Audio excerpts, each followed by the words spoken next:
안녕하세요. 사연에 빠지다의 DJ 민영입니다. 오늘 사연자는 시집살이를 당하다 못해 시모에게 뺨까지 맞는 서름을 당하고야 말았다는데요. 과연 어떤 사연인지 들어보겠습니다. 오늘도 두 가지 사연 준비되어 있어요. 끝까지 함께 해주실 거죠? 그럼 오늘의 사연 바로 시작해 볼게요. 구독과 좋아요 잊지 말고 꾹 눌러주세요. 안녕하세요. 저는 40대 초반 여자입니다.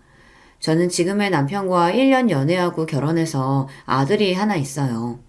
사실 결혼하신 분들은 다들 아시겠지만 결혼한 지 10년 가까이 되다 보니 저는 요즘 사는 게 참 별거 없구나 라는 느낌이 듭니다. 저는 지지리도 가난한 집에서 태어나 평생 고생만 하며 살았어요. 그래도 저는 굳게 희망을 가지고 꿋꿋하게 살아보겠다고 안 해본 것 없이 열심히 살았습니다. 하지만 인생이라는 게 나아지는 것도 없이 항상 그 자리더라고요. 제 인생이 엉망이 되기 시작한 건 아버지께서 IMF 때 직장에서 잘렸을 때부터예요. 술에만 빠져 사시느라 가정에 소홀하셨어요. 정말 아무것도 안 하고 매일 술만 드셨죠. 그러다 보니 어머니와 아버지는 매일 싸우기만 하셨어요. 내가 일생을 다 바쳐서 일한 회사가 날 버렸어. 내가 지금까지 회사 위에서 어떻게 살았는데 난 배신당했다고. 웃기고 있네. 나라까지 망하게 생긴 와중에 당신 같은 일개 직원을 누가 챙긴다고 그런 소리를 해. 헛소리하지 말고 당장 애들하고 어떻게 먹고 살 건지 궁리나 해. 지금 생각해보면 아버지는 자신이 없었던 것 같아요. 평생 일했던 회사에서 잘리고 나자 앞으로 어디서 뭘 해먹고 살아야 할지 막막하셨던 거죠. 다시 세상에 나가는 게 겁이 나니 자꾸만 술에 취해 집에 숨어있기만 하신 거예요. 그런 와중에 가장이 힘이 되어줘야 할 가족에게까지 외면당했습니다. 어머니는 아버지를 세상에서 가장 한심한 인간 취급했고 친가 식구들은 아버지를 무시했어요. 다들 도와주지는 않으면서도 사람을 바닥 끝까지 끌어내리는 건 다들 잘했죠. 저는 그런 아버지가 불쌍했어요.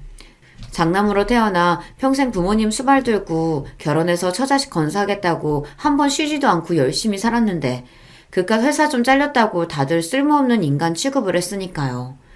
그렇다고 아버지를 원망하는 어머니를 이해하지 못한 건 아니에요. 어머니도 졸지에 가장으로 나서서 돈을 벌어야 하는 상황에 놓이다 보니 원망할 사람이 아버지밖에 없었거든요. 어머니는 식당일부터 청소일까지 안 해본 것 없이 다 하셨어요. 그런데 그것마저 어머니께서 사기를 당했습니다. 당시에 제가 고등학교에 다닐 때였는데 집까지 날려서 내 식구가 집도 절도 없이 여기저기 떠돌아다녀야 했습니다. 오빠는 대학을 휴학하고 도망가듯 군대에 입대했고 아버지는 어머니와 대판 싸웠고 집을 나가 소식이 끊겼습니다. 어머니는 급한 대로 저를 외할머니 댁에 맡겨놓고 돈을 벌러 나가셨어요. 그때가 저는 아버지가 회사에서 잘렸던 때보다 더 힘들었어요. 원래도 어머니와 외할머니가 사이가 좋지 않았었는데요. 상황이 급하다 보니 어머니는 저를 외할머니에게 맡기신 거예요. 당시에 외할머니는 알코올 중독이 심했습니다. 거기다가 하루에 담배도 2갑씩 피웠어요. 외할머니는 동네에서 작은 술집을 했었는데 주인인 외할머니가 손님들보다 술을 더 많이 마셨어요. 거기다가 가게 문을 닫고 들어오면 술에 취한 채로 저에게 온갖 막말을 퍼붓습니다. 그러게 그놈 면상에 영 돈이 붙어있지 않다고 결혼하지 말라고 그렇게 말렸는데 자기가 좋다고 부모한테 허락도 안 받고 홀라당 시집가 버리더니만 이제 와서 지가 급하니까 새끼를 나한테 보내? 외할머니는 원래부터 아버지를 좋아하지 않았어요. 엄마가 결혼하겠다고 아버지를 데리고 왔을 때부터 마음에 들지 않아 결혼을 반대했답니다. 어차피 할머니도 혼자 사는데 불쌍한 소녀 좀 키워주면 어때서 그래요? 내가 할머니 밥도 차려주고 빨래도 하고 설거지까지 해주잖아요. 솔직히 할머니도 내가 있으니까 더 좋지 뭐. 외할머니에게 매일 구박을 받으며 살다 보니 언제부턴가는 저도 면역이 생겨 웬만한 말에는 상처도 잘 받지 않았습니다. 어려서부터 어머니에게 외할머니 이야기는 귀에 딱지가 생기게 들었어요. 아이 아빠가 누군지도 모른 채로 자식을 싸질러 놓고는 제대로 키우지도 않았으면서 나가서 돈을 벌어오라고 내쫓았다고요. 그래놓고 어머니가 돈을 벌어오면 10원 한 장 안 남기고 다 뺏어갔답니다. 심지어 저에게도 매일 나가서 돈을 벌어오라는 소리를 했어요. 너는 19살이면 이제 애도 아니구만. 집구석이 거지 같으면 나가서 벌어먹을 생각을 해야지. 다 늙은 나한테 빌붙어? 내가 집안일은 할머니보다 훨씬 더 많이 하는데 빌붙기 누가 빌붙는다 그래요. 할머니한테 내가 월급을 받아도 시원찮구만.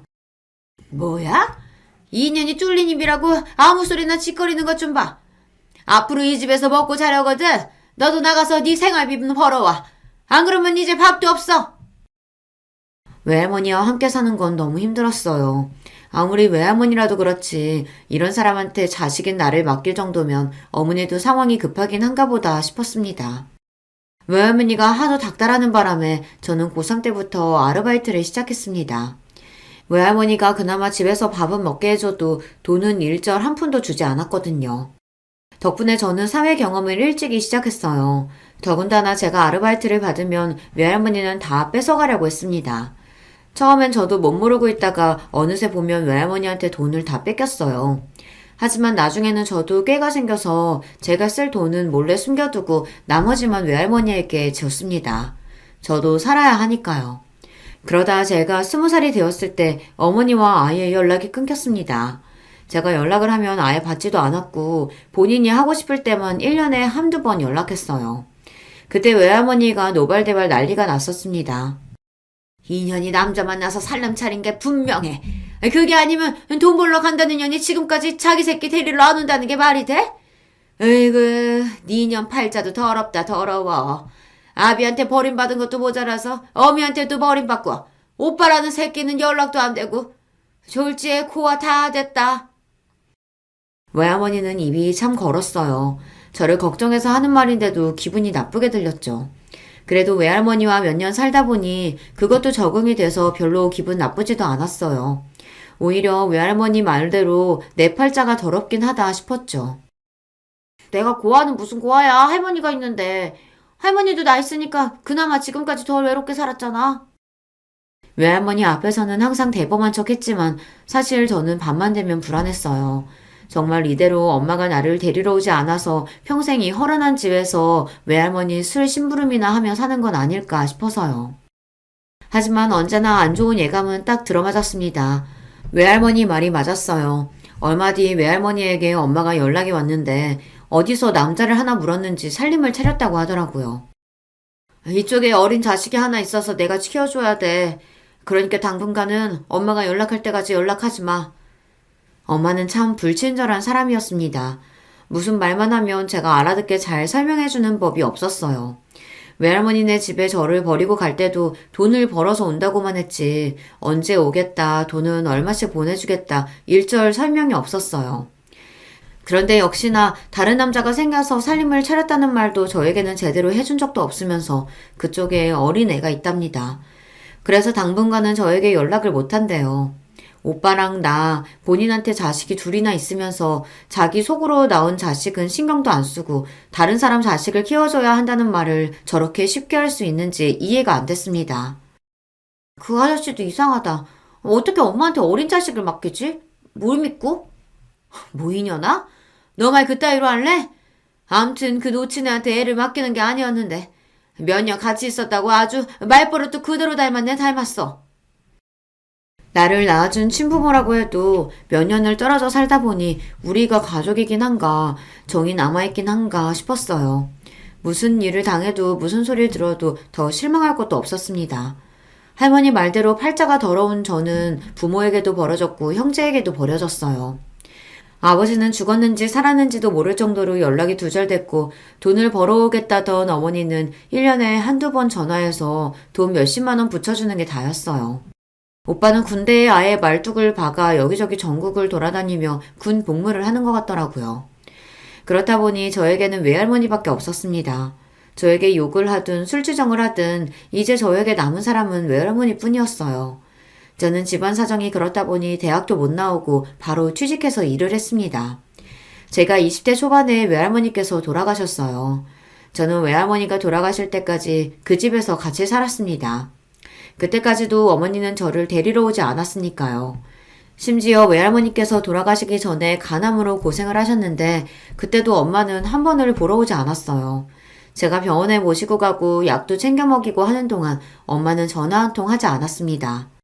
엄마는 외할머니께서 돌아가셨다는 연락을 받고 나서야 나타나서는 딸 흉내를 내며 장례식장에서 곡을 했습니다. 그 모습을 보는데 저는 웃음이 절로 튀어나왔어요. 부모 자식이라는 게 뭔가 싶어서요. 네 할머니 집 부동산에 내놨으니까 팔리면 바로 연락해. 혼자 다 가지고 튈 생각하지 말고. 제 어머니 집은 정말 대단한 사람이에요. 그래도 몇 년 동안 제가 외할머니의 유일한 가족이자 보호자였는데 저에게 상의 한마디 하지 않고 외할머니 집을 팔아버렸어요. 저는 더는 어머니라는 사람과 상종도 하고 싶지 않아 어머니가 외할머니의 집을 팔아 준 돈 1,000만 원을 가지고 나왔습니다. 그 길로 어머니와 인연을 끊었어요. 그 전에도 어머니를 만나지 않고 살았지만 그때는 내가 어머니가 보고 싶다고 해도 어머니가 저를 보러 오지 않은 거였어요. 하지만 이제는 달랐습니다. 제가 어머니를 보지 않고 살겠다고 결정한 거니까요. 그 이후 저는 저만 생각하며 살았습니다.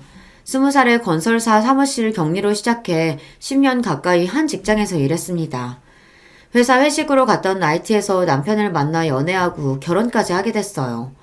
지금 생각하면 제가 어떻게 남편을 만나 연애도 하고 결혼한 건가 신기하긴 해요. 제가 20대 때 나이트를 그렇게 많이 다녔어도 괜찮은 남자를 만난 적이 없었는데 남편은 명문대를 나와 대기업을 다니고 있었어요. 처음엔 나이트에서 만났으니 거짓말인가 싶었는데 나중에 연락처를 주고받고 낮에 만났더니 진짜 명문대 출신의 대기업 다니는 게 맞더라고요. 저와 남편은 둘 다 콩깍지가 씌어 죽고 못 살다 만난 지 1년 만에 결혼했어요. 그래도 결혼할 때 제가 모아놓은 돈이 좀 있어서 시댁에 욕먹지 않을 정도로 준비해서 결혼을 했습니다. 시댁에 부모 없이 자란 애라는 티 내고 싶지 않아 부족한 거 없이 다 준비해서 결혼했거든요. 사실 제 팔자에 지지로 고생만 하다 평생 결혼도 못하고 살 줄 알았는데 그래도 30대 초반에 남편을 만나 결혼도 하고 자식까지 낳았습니다. 이 정도면 그래도 잘 버티고 살았다 싶은데 제 인생은 그렇게 호락호락하지가 않더라고요. 시댁이 또 보통이 아니에요. 시부모님이 지방에서 꽤 크게 공장을 운영하셔서 경제적으로는 어렵지 않았습니다. 그렇다고 재벌도 아니에요. 그런데 시어머니는 제가 남편보다 여러 면에서 부족하다고 생각하셨어요. 사실 남편과 제가 결혼하겠다고 했을 때부터 저를 탐탁지 않아 하셨어요. 특히나 시어머니께서는 대놓고 저를 싫어하셨습니다. 요즘 세상에 시골 총구석에서 커도 대학은 다들 무조건 가는데 서울에서 학교 다니고 컸다는 애가 어떻게 대학을 안 나올 수가 있어? 아무리 둘이 좋아서 하는 결혼이라도 부부가 서로 조건이 너무 기울면 나중에 참고 살기 힘들어. 이건 뭐 차이가 나도 적당히 나야지. 전문대를 나왔다고 해도 허락을 할까 말까인데 에이그 어떻게 고조를 데리고 왔어? 거기다가 결혼식 때 부모도 안 부른다니? 에휴 나 원참 살다 살다 별꼴을 다 보겠다. 아버지와는 연락이 끊긴 지 오래고 어머니는 연을 끊고 산 지가 몇 년인데 굳이 결혼을 한다고 연락하고 싶지 않았습니다. 그래도 저는 오빠라도 있어서 다행이다 싶었는데 시부모님은 저의 그런 사정을 이해하실 리 없었어요. 어머니 아버지 우리가 사랑해서 하는 결혼인데 대학이니 집안이니 이런 게 다 뭐가 중요해요. 우리 둘이 알콩달콩 잘 살 거니까 걱정하지 마세요. 네 어머님 아버님 제가 많이 부족하지만 그만큼 남편 내조 잘하면서 열심히 채우면서 살게요. 그때까지는 보통의 시댁이면 충분히 할 수 있는 말이라고 생각했습니다. 사실 제가 생각해도 남편보다 제가 많이 부족한 사람이니 현실은 인정하고 그만큼 남편에게 잘하고 살면 나중에는 시부모님께서도 인정해 주실 거라 생각했어요. 사실 부모님과 일찍이 떨어져 가족의 사랑이라고는 느껴본 적이 없이 살다 보니 저는 시부모님에게 사랑받은 며느리가 되고 싶었어요. 이렇게 해서라도 단란한 가정의 품에서 안정감을 느끼고 싶었습니다. 그런데 제 팔자가 어디 그런가요? 전생에 나라를 팔아먹어도 몇 번을 팔아먹었는지 아무리 노력해도 시부모님의 마음을 얻을 수가 없었어요. 한 번은 이런 적이 있었습니다.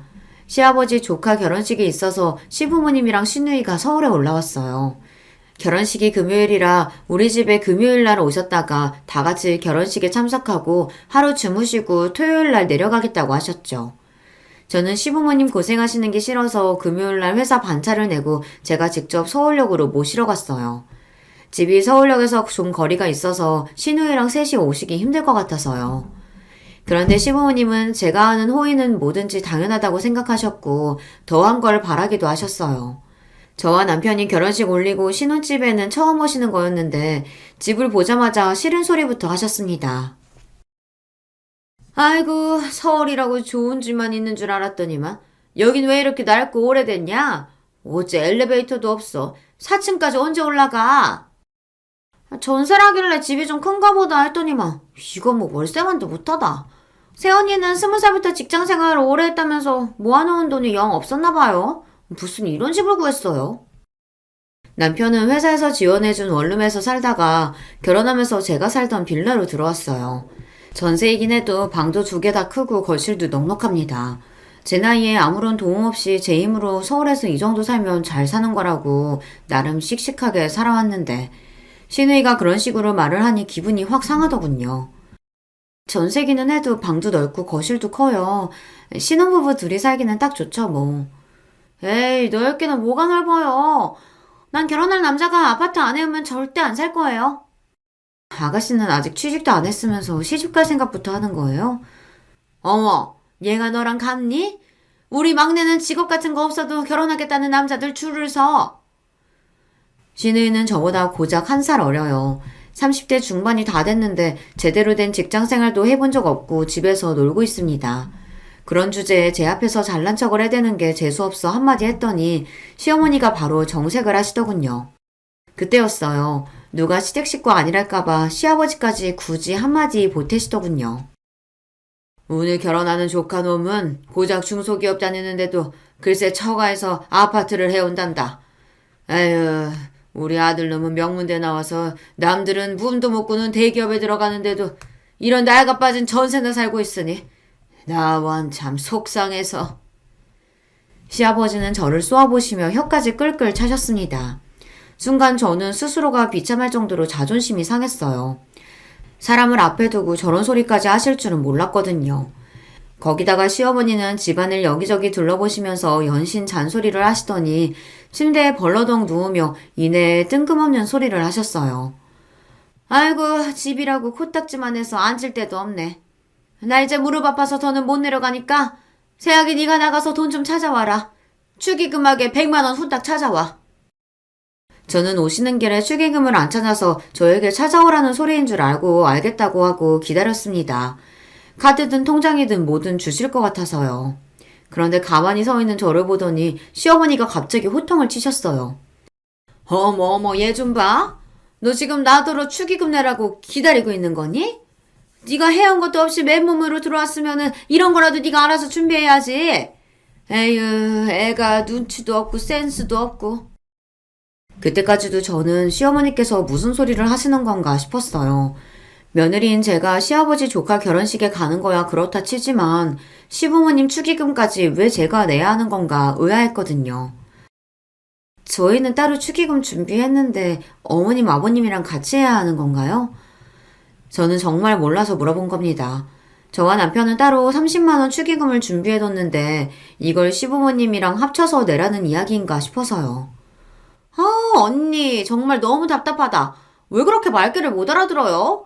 우리 축의금도 언니가 준비하라는 거잖아요. 시누이의 말에 저는 순간 뒷덜미가 욱신거릴 정도로 황당했습니다. 그때였어요. 결혼식에 가기 위해 역시 반차를 내고 집에 돌아온 남편이 시부모님과 제 상황을 보고 분위기가 아무래도 이상하니 무슨 일이냐고 물었어요. 그러자 시어머니께서 하시는 말씀이 기가 막혔습니다. 네 처가 시집 오면서 해온 게 뭐가 있니? 꼴랑 몸뚱이만 들고 들어왔는데 집에 이런 행사 있을 땐 자기가 알아서 우리 축의금까지 좀 낼 수 있는 거 아니야? 내가 나가서 100만 원 찾아오라고 했더니 저렇게 모르는 척 정색을 하고 있다. 시어머니는 저더러 본인들 축의금까지 내는 게 당연하다는 식으로 이야기했어요. 우리 오빠보다 훨씬 더 부족한 며느리 우리 엄마 아빠가 애써 참고 받아줬으면 돈으로라도 보상을 해야지. 세연이는 왜 그렇게 생각이 없어요? 저는 순간 너무 황당해서 어안이 다 벙벙했어요. 더군다나 더 기가 막혔던 건 남편의 태도였습니다. 축의금 준비 못했으면 말을 하시지. 그걸 왜 이 사람한테 그래요. 자기야, 나랑 같이 나가서 돈 찾아오자. 잠깐만 기다리세요. 금방 다녀올게요. 남편은 마치 제가 잘못하기라도 한 것처럼 연신 눈빛을 보내며 나가자고 했습니다. 남편은 결국 은행 가서 100만 원을 찾았어요. 그러면서 한다는 말이 가관이었습니다. 내가 우리 부모님한테 어떤 아들인지 자기도 알잖아. 내가 너무 귀하고 아까워서 그러시는 거니까 자기가 조금만 이해해줘. 나는? 나는 귀하고 아깝지 않아? 아무리 당신들 자식 귀해도 나는 남의 자식인데 이렇게 함부로 대하시면 안 되지. 남편의 말에 서러움이 폭발한 저는 눈물이 펑펑 쏟아졌습니다. 제가 대학을 못 나오고 부모가 없다시피 자란 게 제 잘못도 아닌데 이토록 무시를 당할 일인가 싶어서요. 우리 부모님 유난한 거 알잖아. 당신이 하나하나 다 서운하고 섭섭하기 시작하면 우리 부모님 상대하기 힘들어. 멀리 사셔서 자주 보는 것도 아닌데 당신이 좀 참아야지 어쩌겠어. 남편은 연세 드신 시부모님은 절대 변하실 분들이 아니니 저에게 참아야 한다고 했습니다. 그게 가정의 평화를 지키는 일이라고 했어요. 처음엔 저도 시부모님과 시누이를 상대하는 게 너무 힘들었어요. 제가 아무리 잘하려고 해도 시댁 식구들의 마음에는 제가 남편보다 많이 모자라고 부족한 애라는 전제가 깔려 있으니 저를 좋게 봐주실 생각이 없었죠. 남편 말대로 멀리 살아 다행이지 가까이 살면서 자주 만났다라면 저는 아마 견디지 못하고 남편과 헤어졌을 거예요. 그나마 1년 중 명절이나 집안 행사가 있을 때만 보니 그날만큼은 내가 보살이다 생각하고 꾹꾹 참는 수밖에 없었죠. 그런 와중에도 시부모님은 저를 괴롭히지 못해서 안달이었습니다. 시댁에 큰일이 있을 때마다 너무도 당연하게 제가 돈을 내야 한다고 생각하셨죠. 너는 애가 뉴스도 안 보냐? 시부모님 사는 동네에 비가 쏟아졌다는데 어떻게 며느리라는 애가 전화 한 통을 안 해? 아버님 죄송해요. 준우가 요즘 낮밤이 바뀌어서 통 뉴스 볼 시간이 없었어요. 비 많이 와서 피해가 있으셨던 거예요? 제가 어떻게 지내는지 애는 잘 크는지 평소에 제 안부 같은 건 원래도 묻지 않으시던 분들이라 그러려니 했습니다. 애가 낮에 잔다고 너도 똑같이 낮에 자면 안 되지? 여자가 집안일도 싹 깨끗이 하고 남편을 챙겨야지. 시아버지는 언제나처럼 잔소리를 늘어놓으셨어요. 그러더니 본론을 이야기하시더라고요. 비가 많이 와서 담이고 뭐고 상태가 영 부실해서 공사를 좀 해야겠다. 내가 알아보니까 벽이랑 대문이랑 새로 하면 돈 1,000만 원 든다고 하니까 네가 좀 보내라. 상황이 급한 거는 알지만 지금 당장 1,000만 원을 전부 보내라고 하시니 저는 당황스러웠어요. 준우 아빠 퇴근하고 오면 상의해서 보낼게요. 상의는 무슨 상의야? 네 남편 매일 나가서 일하느라 힘든데 괜히 신경 쓰게 그런 쓸데없는 소리 뭐하라고 해. 너 회사 그만두면서 받은 퇴직금이 있을 거 아니냐? 너는 부모도 없이 따로 돈 쓸 데도 없을 테니 그냥 좀 보내라. 시아버지는 자기 할 말만 뱉어놓고는 전화를 끊어버렸습니다. 이제 보니 시아버지의 목적은 제 퇴직금이었어요. 제가 아이를 낳으면서 10년 넘게 다닌 회사를 그만둔 거 아셨으니 그 돈을 뺏고 싶으셨던 거죠. 저는 시아버지의 태도에 기분이 상해 남편에게 말도 안 하고 돈도 보내지 않았습니다. 시부모님 집 공사하는데 돈을 보태드리는 거 자식으로서 어려운 일은 아니지만 평소 시부모님께서 저에게 하신 일들이 있으니 순순히 드리는 게 어쩐지 마음이 내키지 않더라고요. 그런데 그 다음날 시어머니에게 연락이 오고 그 다음날부터 시누이에게까지 연락이 왔어요. 애미 너는 시아버지가 그렇게까지 말했으면 알아서 연락을 해야지. 어쩜 아직 소식이 없냐? 네 주제에 우리 아들 같은 애랑 살게 해줬으면 고마운 줄 알아야지. 그깟 돈 1,000만 원이 아깝냐? 어머님 그런 게 아니고요. 제가 돈 해드리는 게 당연한 일이 아는데 왜 매번 말씀을 그렇게 하세요? 시부모님의 일방적인 막말에 저도 슬슬 지쳐갔습니다. 바쁜 남편을 대신해 매일 혼자 독박 육아하는 거로도 심신이 지쳐있는 상태였는데 시부모님에게까지 그런 소리를 들으니 저도 참기 힘들더라고요. 됐다 됐어. 친정이라고 막장인데 네가 뭘 배우고 컸겠니? 그깟 돈 주기 싫으면 말아라. 시어머니는 또 일방적으로 본인 하실 이야기만 하고 전화를 끊었습니다. 그러고는 시누이에게 전화가 왔어요. 내가 너무 열받아서 오빠한테 전화하려다가 언니한테 한 거예요. 언니는 자기 주제에 너무 모르는 거 아니에요? 내가 언니면 시댁에 미안해서라도 매일 절이라도 하겠어요. 근데 꼭 그렇게 우리 집에 돈 필요한 일 있을 때마다 모르는 척 얄밉게 굴어야겠어요? 결혼하고 저는 사람들 들들 볶는다는 게 뭔지 너무 뼈저리게 느꼈습니다. 저희 시댁이 딱 그래요. 차라리 대놓고 싫다, 밉다, 욕을 하면 똑같이 갚아줄 텐데 사람을 은근슬쩍 무시하고 하대하면서 제가 하는 행동이 잘못됐고 본인들 말이 맞다는 식으로 몰아가니 사람이 미치겠더군요. 셋이 작정하고 사람 하나를 이상하게 만드니 너무 힘들었어요. 시간이 갈수록 그런 일들이 잦아지니 저와 남편 사이에도 오해가 생기고 분열이 생겼습니다. 아버지랑 어머니가 집 공사해야 한다고 여러 번 연락하셨다는데 당신은 왜 나한테 말도 안 했어? 남편은 시부모님 말만 듣고 저에게 싫은 소리를 늘어놨어요. 그럴 때면 저도 시부모님과 시누이에게 당한 게 있으니 말이 좋게 나오질 않았죠. 어머님 아버님께 돈 드리기 싫으니까 말 안 했지. 내가 좋게 좋게 마음먹고 좀 도와드리고 싶어도 어머님 아버님 아가씨까지 다들 사람을 무시하고 막말하는데 질려서 나도 더는 해드리고 싶지 않아.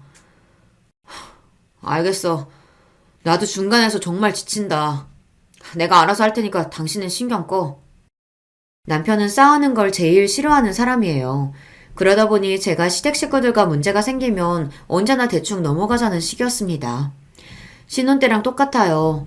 시부모님이 저에게 잘못했어도 며느리인 제가 참아야 한다고 생각했어요. 거기서 내가 더 나아가 화를 내면 남편은 듣기 싫다는 듯 자리를 피했죠. 그렇게 몇 년을 참고 살았습니다. 남편도 항상 시댁 이야기가 나오면 예민하고 화를 내는 저를 참아줬다고 생각하겠지만 저는 매일 대놓고 저를 무시하는 시댁 식구들 사이에서 버티며 견뎌야 했어요. 그러던 어느 날이었습니다. 시누이가 결혼한다고 날짜를 잡았더라고요. 성격도 지랄맞고 인성도 바닥이라 시집은 절대 못 갈 줄 알았는데 그래도 어디서 눈먼 놈 하나 잡았는지 결혼을 하기는 한다더군요. 저와 시누이 사이가 별로라고 해도 남편에게는 하나밖에 없는 동생이니 결혼식 때 뭘 해주면 좋을까 고민하다가 이것저것 고민해봐도 돈이 제일 나을 것 같아 현금으로 300만 원을 주기로 했습니다. 저와 남편 형편에는 최대한 많이 생각한 금액이었어요. 그런데 저는 시어머니에게 생각지도 못한 일을 당하고야 말았습니다. 시댁에 일이 있어서 내려갔다가 남편과 시어머니와 함께 저녁 식사를 했어요. 그 자리에서 시누이 결혼식 이야기가 나와 저희는 축의금으로 300만 원을 하겠다고 했더니 순식간에 분위기가 이상해졌습니다. 300만 원이라는 금액이 시어머니께서 생각하시기엔 적다고 생각하셨는지 인상을 확 구기시더라고요.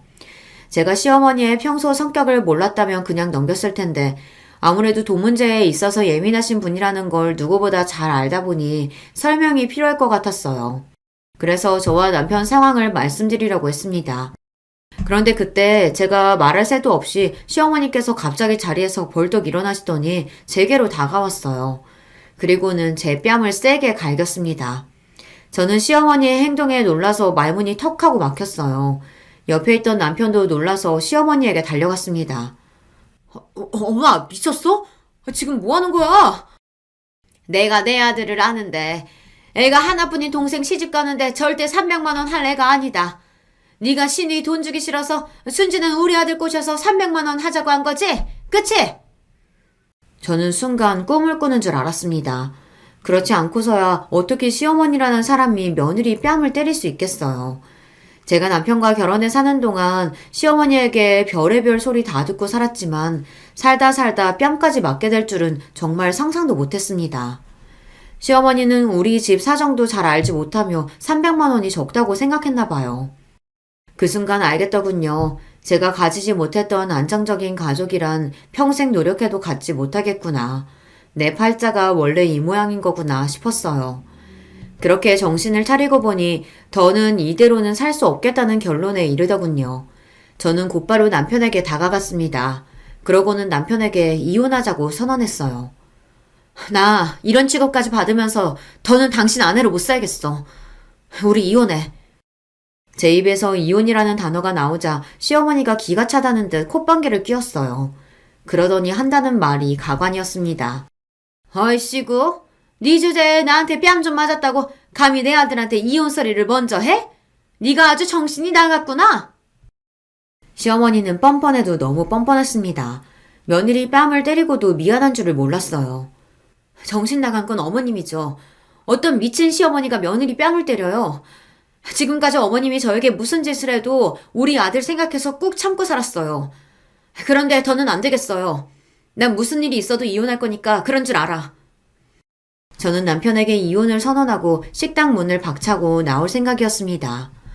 제 마음은 어느 때보다 진심이었으니까요. 남편과 사는 10년 동안 별의별 일이 다 있었지만 저는 아들 하나만 바라보며 꾹 참고 살았어요. 제가 어릴 때부터 부모 없이 자라다 보니 제 아들만은 저와는 다르게 살길 바랬거든요. 경제적으로 부유하지 않아도 화목한 부모 아래서 안정적으로 살기만을 바랬는데 그게 이렇게 힘들 줄은 몰랐습니다. 아무리 그래도 이건 아닙니다. 제가 시어머니에게 손찌검을 당하면서까지 지켜야 하는 건 어디에도 없어요. 제 자식이 귀한 만큼 저 스스로도 소중하니까요. 그때였습니다. 제가 이혼을 선언하고 시어머니와 실랑이를 벌이는 사이 순식간에 표정이 바뀐 남편은 잔뜩 상기된 표정을 지으며 시어머니에게 다가갔어요. 그러더니 한다는 소리가 놀라웠습니다. 엄마, 진짜 왜 이러는 거야? 내가 준호 엄마한테 함부로 하지 말라고 몇 번이나 이야기했잖아. 준호 엄마니까 나랑 살아주는 거라고. 어머머? 얘 말하는 것 좀 봐? 네가 어디가 어때서 그런 소리를 해? 전혀 저거 아니어도 너랑 살겠다는 여자 줄을 섰어. 걱정하지 마. 착각은 자유하지만 시어머니는 단단히 착각하고 있었어요. 제가 남편과 이혼해서 남편이 이혼남이 되더라도 여자들이 줄을 설 거랍니다. 그 정도로 현실 감각이 없었어요. 엄마 때문에 준호 엄마가 나랑 못 살고 이혼하겠다는 거잖아. 나 준호 엄마 없이는 절대 못 사니까 엄마가 얼른 사과해. 안 그러면 나도 앞으로 절대 엄마 안 봐. 남편이 그렇게 나올 줄은 몰랐는데 갑자기 시어머니에게 언성을 높였어요. 그러더니 저에게 사과 안 하면 시어머니와 아예 인연을 끊겠답니다. 그 순간 저는 남편이 웬일인가 싶어 어안이 벙벙했습니다. 놀라운 건 거기서 끝이 아니었어요. 남편이 제 손을 꼭 잡더니 시어머니에게 한 번 더 소리를 질렀습니다. 준호 엄마가 꼬셔서 축의금 300만 원 하는 거 아니냐고? 엄마, 준호 엄마 아니었으면 나 수중에 돈 10만 원도 없어. 그나마 준호 엄마가 있어서 300만 원이나 축의금 할 수 있는 거라고. 애가 자꾸만 뭐라고 하는 거야. 그 유명한 대기업에 다니는 네가 수중에 돈이 없기는 왜 없어? 농담이라도 그런 소리 하는 거 아니야. 엄마, 제발. 제발 모르면 가만히 좀 있어. 나 돈 없어. 회사도 잘린 데다가 퇴직금 받은 것까지 다 주식에 투자했다가 몽땅 다 날렸다고. 뭐야? 그 좋은 대기업을 네가 왜 잘려? 거기다 주식이라니. 그럴 리가 없다. 너 지금 그것도 네 마누라가 시켜서 하는 거짓말이지? 그치? 시어머니는 평생 속고만 살았는지 말도 안 되는 소리를 했습니다. 남편이 무슨 말만 하면 다 제가 시킨 거라고 했어요. 하지만 남편의 말은 모두 다 진실이었습니다. 작년에 남편은 그 대단한 대기업에서 잘렸고 퇴직금으로 받은 돈을 주식과 비트코인에 투자했다가 싹 다 날렸어요. 남편은 시댁 식구들의 자랑입니다. 시골 촌구석에서 태어나 학원도 한 번 안 다니고 서울의 명문대에 떡하니 붙은 것도 모자라서 이름만 대면 모두가 아는 대기업에 척척 입사한 대단한 아들이에요. 동네 자랑이 따로 없었죠. 집안에 온 기대를 받으며 살아온 아들이 부모도 없고 가진 것도 없는 저 같은 여자를 만나 결혼했다고 했을 때 부모님은 착잡했습니다. 안 그래도 제가 마음에 들지 않던 와중 말도 잘 안 듣고 고분고분하지도 않으니 시부모님은 어떻게 해서든 제 길을 꺾어보려고 했어요. 그런데 일찍이 산전수전 겪으며 살아온 저에게 그것마저도 쉽지 않았어요. 그러니 그 잘난 아들이라도 가지고 생색이라도 내고 살아보려고 했던 거죠. 그런데 그 잘난 아들이 회사에서 잘리고 말았습니다. 남편은 투자 이야기는 몰라도 회사에서 잘린 건 시댁 식구들에게 이야기하겠다고 했지만 제가 그러지 말라고 했어요. 시부모님에게 남편이 어떤 아들인지 누구보다 잘 아는데 그 잘난 아들이 회사에서 잘렸다고 하면 너무 속상해 하실 것 같아서요. 나중에 새로 직장을 구하고 나서 말씀드리자고 했죠. 그래서 남편도 시댁에 말은 못하고 끙끙거리고 있었어요.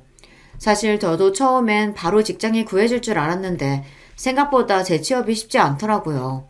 그동안 제가 열심히 일해 생활비를 충당하다 보니 남편이 저에게 많이 미안했어요. 더군다나 상황을 모르는 시어머니께서 툭하면 저를 무시하고 구박하시니 남편은 더 어쩔 줄 몰라 했습니다. 그 와중에 오늘 같은 일까지 생겼으니 남편은 더 불안했던 겁니다. 제가 세상 단호한 얼굴로 이혼하자고까지 했으니까요. 그래. 뭐 네가 회사에서 잘렸다고 하자. 그렇다고 그게 무슨 문제야? 너처럼 명문대 나오고 대기업까지 다닌 애를 어느 회사에서 마다하겠어? 분명 금방 취직될 거다. 걱정할 것도 없지 뭐. 엄마, 나 회사 작년에 잘렸어. 집에서 논 지 벌써 1년이나 됐다고.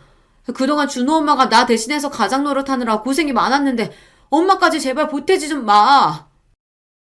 남편은 못난 아들 때문에 고생하는 며느리한테 잘해주지는 못할 망정 어떻게 따귀를 때릴 수 있냐고 따졌지만 뻔뻔한 시어머니가 그런 상황을 인정할 리 없었어요.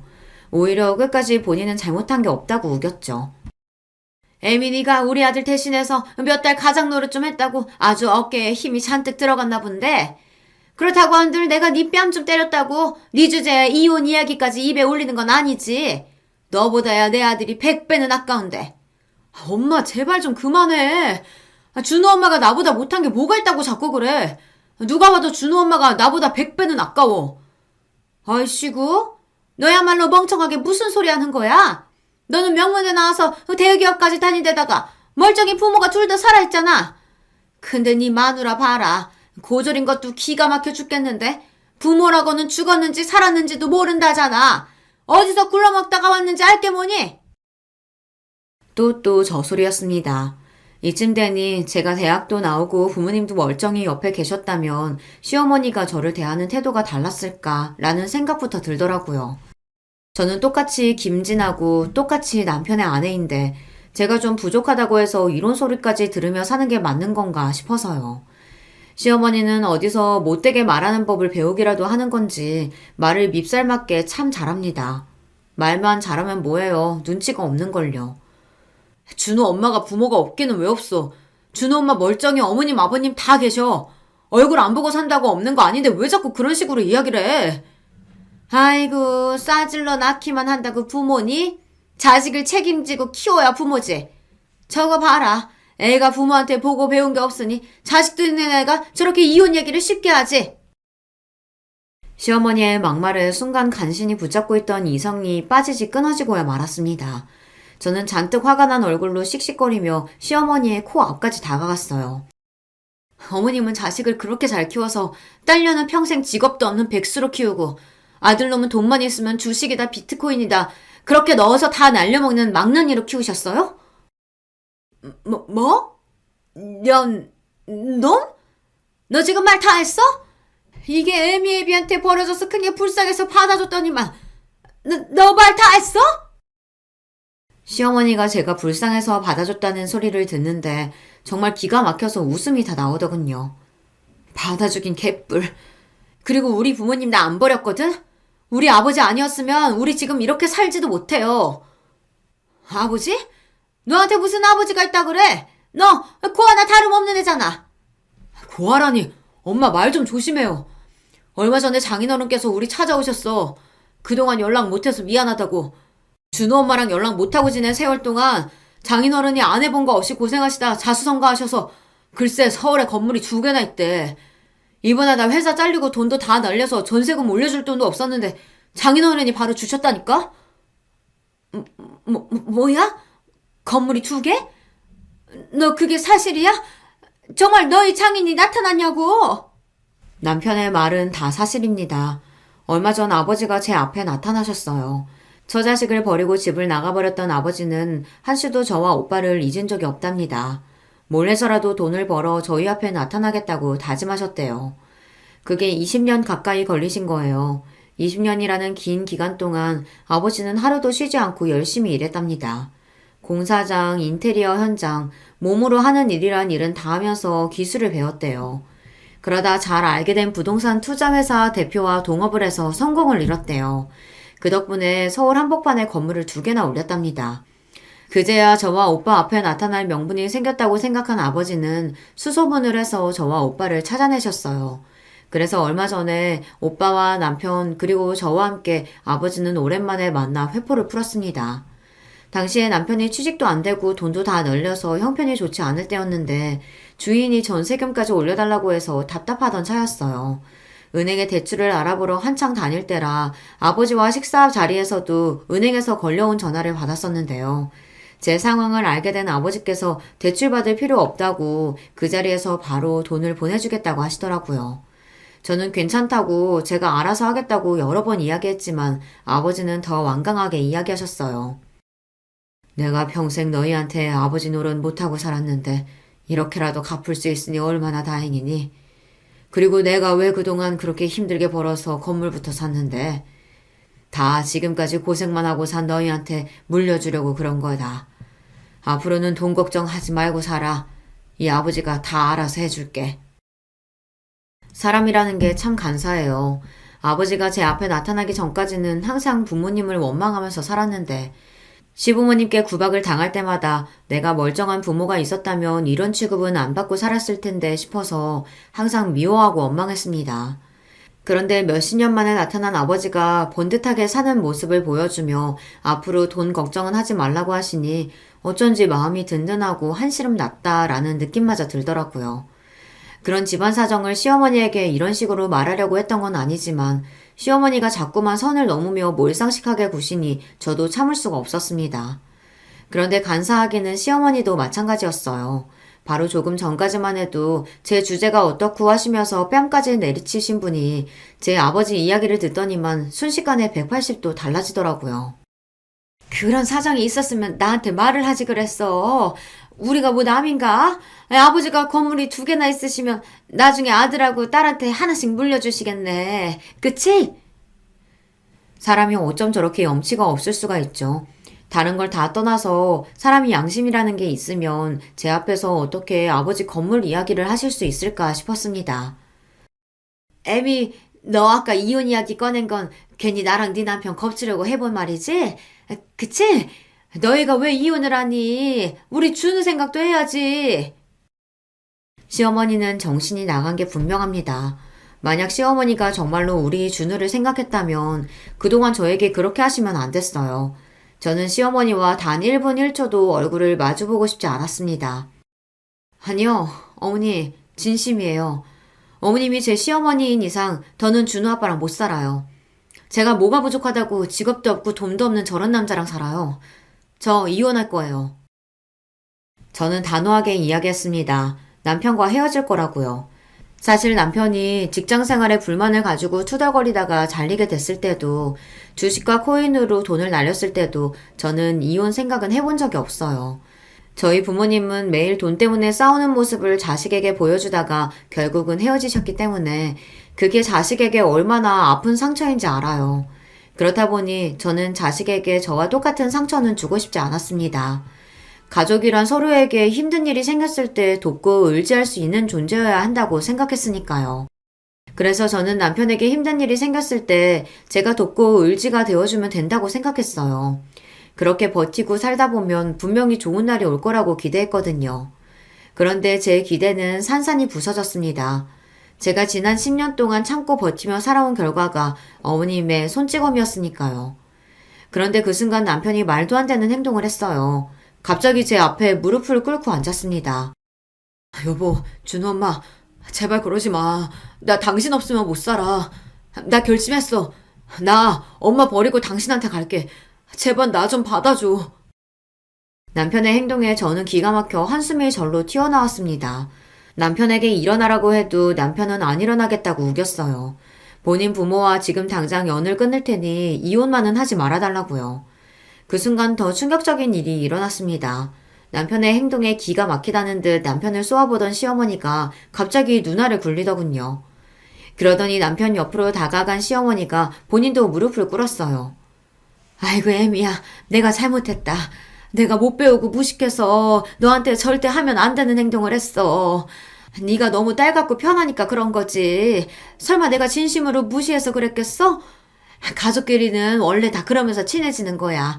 너 그럼 네가 좀 이해해줘. 순간 조금 전 먹은 음식을 다 토해낼 뻔했습니다. 생각지도 못했던 시어머니의 태도에 소름이 돋아 정말 속이 다 메스꺼렸어요. 바로 10분 전까지만 해도 사람을 개무시하고 제 뺨까지 때렸던 사람이 어떻게 저렇게 바뀔 수가 있죠. 저런 모습을 보고 나니 저는 더 화가 치밀었습니다. 저는 그 자리에 도저히 있을 수가 없어 아무 말도 하지 않은 채 식당을 나와버렸어요. 그러고는 바로 집으로 돌아왔습니다. 그 이후 어떻게 됐냐고요? 저는 아직도 이혼 소송 중입니다. 저는 집에 돌아오자마자 남편에게 이혼 소장을 보냈어요. 남편도 남편이지만 시어머니의 소름 돋는 행동 앞에서 다시는 시어머니의 얼굴을 보고 싶지 않았거든요. 반년 넘게 소송을 하면서 사실 저는 많이 지쳤어요. 저는 남편에게 이혼 소정을 보내자마자 아버지에게 연락해 아들과 함께 아버지 집으로 들어갔습니다. 아버지는 제 상황을 들으시더니 본인이 오히려 더 미안해 하셨어요. 내가 그렇게 엉망으로 살지만 않았으면 너한테 이런 일은 없었을 텐데. 이 아버지가 못나서 미안하다. 아버지에게 그런 이야기를 드리려고 한 건 아니었는데 본의 아니게 아버지를 속상하게 만들고 말았습니다. 그래도 아버지는 제가 이혼하겠다고 하면 응원해 주시겠다고 했습니다. 이혼하고 아버지와 함께 살면 되니 걱정하지 말라면서요. 저는 그런 아버지가 든든했습니다. 지금까지 살면서 부모든 남편이든 누구에게도 의지하며 살아와 본 적이 없었는데 이제라도 저에게도 비빌 언덕이 하나쯤은 생긴 것 같아 마음이 놓이더라고요. 하지만 남편은 아직도 이혼 생각이 없답니다. 소송 중 내내 이혼에 합의할 생각이 없다면서 저와 아들을 되찾고 싶어 해요. 여보, 나 취직했어. 대기업은 아니지만 그래도 경력적으로 들어간 거라 이제 당신이랑 우리 준우 내가 보살필 수 있다니까? 앞으로는 부모님이랑도 연 끊고 당신 말만 들으면서 살 거니까 제발 돌아와줘. 법원에서 만나기만 하면 남편은 저에게 절절히 고백을 합니다. 앞으로는 주식이든 비트코인이든 일절 신경 끄고 살 테니 믿어달라고요. 그런 모습을 보면 사실 저도 흔들려요. 남편이 철이 좀 없긴 해도 결혼 생활을 하는 동안 저와 아들에게 잘했거든요. 아들도 남편이랑 헤어져 있으니 많이 보고 싶어 하고 불안해합니다. 외할아버지네 집이 크고 넓어서 좋기는 하지만 아빠가 보고 싶대요. 저는 요즘 고민이 많습니다. 이대로 계속 소송을 하면서 이혼을 고집하는 게 맞는 건가 싶어서요. 남편이 시부모님이랑 인연을 끊고 저와 살겠다고 하는 말을 믿고 사는 게 맞는 걸까요? 제 욕심에 남의 집 부모와 자식 간의 인연을 끊어놓는 게 맞는 건지 모르겠어요. 그렇게 다시 합쳐서 산들 우리가 잘 살 수 있을까 걱정이 되기도 하고요. 여러분의 생각은 어떠세요? 제가 이혼을 하고 아들과 아버지와 함께 마음 편하게 사는 게 나을까요? 아니면 시부모님과 연을 끊고 남편과 다시 합치는 게 나은 선택일까요? 저는 아직도 결정하지 못했습니다. 저도 제가 이렇게 우유부단한 인간인지 몰랐어요. 여러분의 생각은 어떠신지 댓글로 남겨주시면 하나하나 확인해서 읽어보고 참고하도록 하겠습니다. 저의 막장 인생 이야기 끝까지 들어주셔서 너무 감사해요. 여러분의 가정에는 항상 좋은 일만 가득하시길 바랄게요. 거의 매일 같이 잘 듣고 있는 채널이지만 인사를 드려보는 건 처음이네요. 안녕하세요. 저는 지금 남편과 아웅다웅 하면서 딸 하나, 아들 하나 키우며 살아가는 여자고요. 저는 가끔 제 아이들은 궁핍을 모르는 천진난만한 아이들이라는 생각도 합니다. 저도 제 아이들처럼 남매로 태어나 자랐어요. 저하고 남동생은 원래 태어나기를 서울에서 태어났는데요. 어렸을 때 지방의 시골 동네로 이사를 갔어요. 친정 부모님께서 믿었던 지인에게 뒤통수를 맞으시고 전 재산을 잃으신 직후이기도 했습니다. 나중에 친정 부모님이 회상하시기를 그때 몇 번이고 그냥 죽을까 하셨었다네요. 내가 네 아버지한테도 그랬었어. 우리 그냥 시골 외삼촌 댁에 가서 몇 날 며칠 애들 데리고 자연 벗삼아서 마지막으로 실컷 놀고 즐긴 다음에 농약 먹고 세상 떠나자고. 시골에 농약도 있고 쥐약도 있으니까 떠나는 거 일도 아니라고. 이렇게 살 바에 그냥 떠나는 게 훨씬 낫다고. 오죽하면 내가 그랬을까. 하지만 자식들은 죄가 없잖아. 이런 부모 밑에서 태어나고 싶어서 태어난 것도 아닌데. 그래서 우리 귀염둥이 남매 얼굴 보면서 꾹 참고 견뎌낸 거야. 그러다 보니까 시간이 흘러서 이렇게 마음 편히 웃는 날도 오네.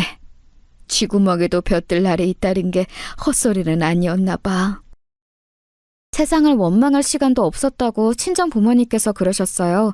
갚아야 할 돈이 넘쳐나니까 원망하는데 시간을 쏟는 건 어느 순간부터 사치가 되었다고 하셨죠. 사실 죽을 각오를 하시고선 시골에 내려오셨던 두 분이셨는데 열심히 농사일을 하시면서 삶의 의지를 다지셨고 돈이 되는 품종으로 운 좋게 남들보다 대범하게 대량 재배하시면서 그때부터 인생의 반전을 맞이하셨습니다. 친정엄마의 외삼촌 되시는 분께서는 그 시골 동네에서만 평생을 사신 분이셨는데 일찍 사별을 겪으신 이후로 재혼을 하지 않으셨고 자식도 없으셨죠. 돌아가시기 전에 친정엄마께 재산을 물려주겠다는 뜻을 밝히셨습니다. 갖고 계셨던 농사 짓는 땅 조금이라고 모두가 생각했었어요.